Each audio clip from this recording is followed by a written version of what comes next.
खट्टा खाने वाली चुड़ैल। रात को अचानक राधिका मौसी को किचन से कुछ गिरने की आवाज आई। उन्होंने बाहर निकल के देखा तो किचन में उन्हें कोई सफेद साड़ी में दिखा। वो चीख पड़ी, हे भगवान, आलतू जलालतू आई भला को टालतू, आलतू जलालतू आई भला को टालतू।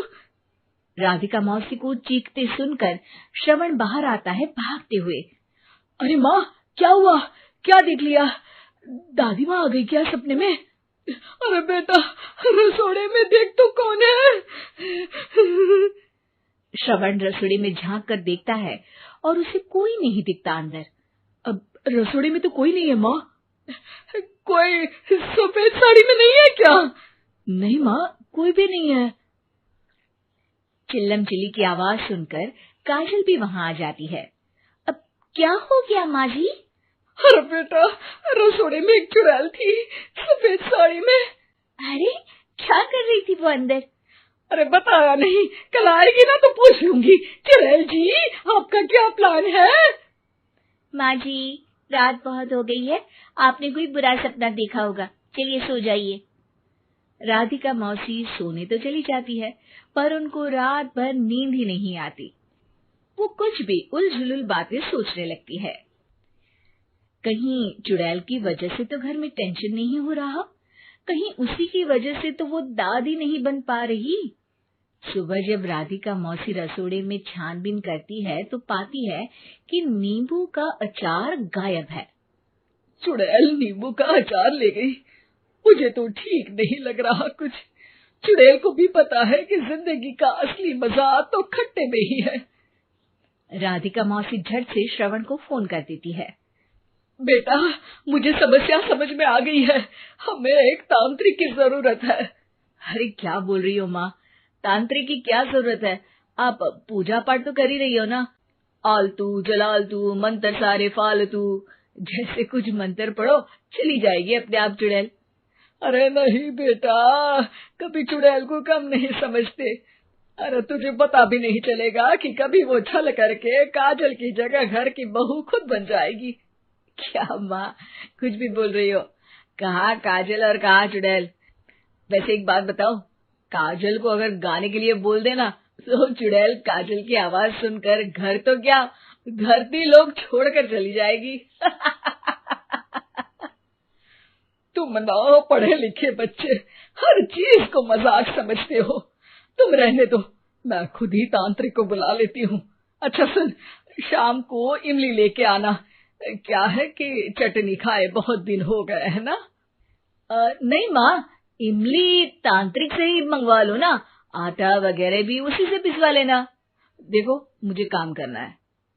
श्रवण रात को कई तरह की सब्जियों के साथ माँ के कहने पे चटनी के लिए इमली भी ले आया था, लेकिन राधिका मौसी के दिमाग में अलग ही फिल्म चल रही थी।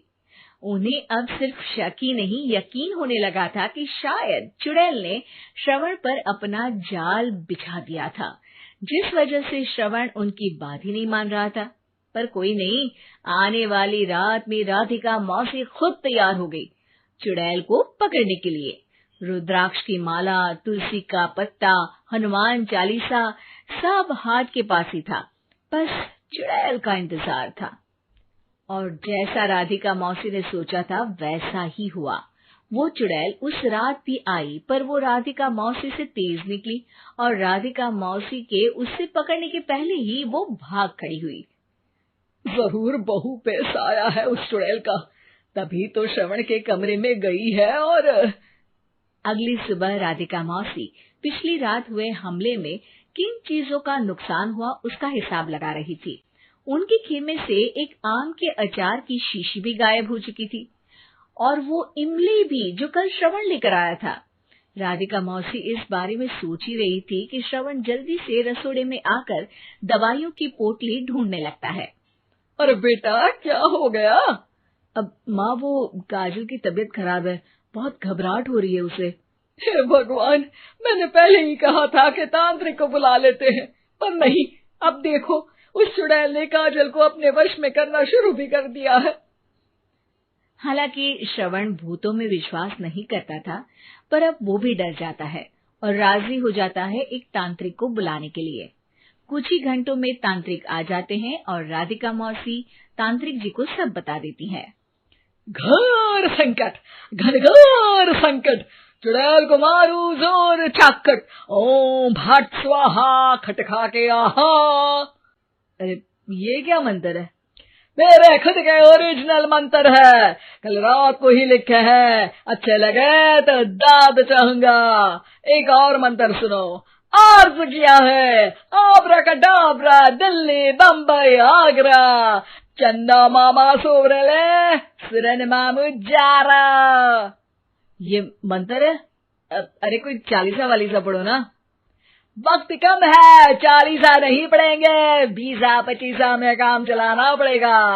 अलग निरंजन जाके लंदन, मुफ्त का मंजान घिस मेरे नंदन। अरे जल्दी करो तांत्रिक जी, जल्दी करो। तांत्रिक अपने उल झलूल मंत्र पढ़ने लगता है। श्रवण को तांत्रिक पे शक होता है। वो अपने एक डॉक्टर दोस्त को कॉल कर देता है ताकि कोई अनहोनी हो तो इमरजेंसी में चीजें मैनेज हो जाए।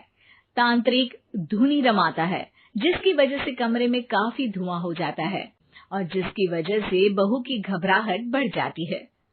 अब भागेगी चुड़ैल। हाँ। बहू खांसते हुए धुएं से बचने के लिए बाहर चली जाती है। अरे भाग रही है, भाग रही है।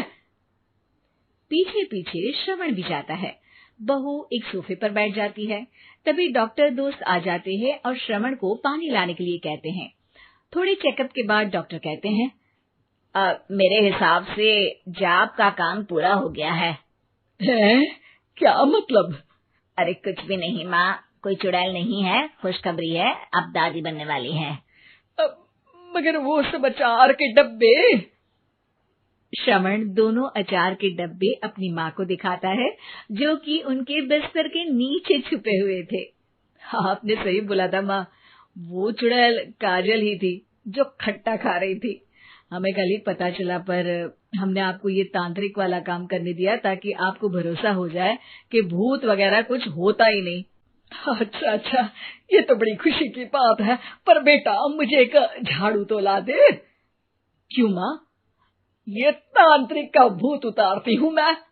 अब तांत्रिक राधा मौसी के डर से घर से भाग निकलता है और राधा मौसी उसके पीछे भागती है।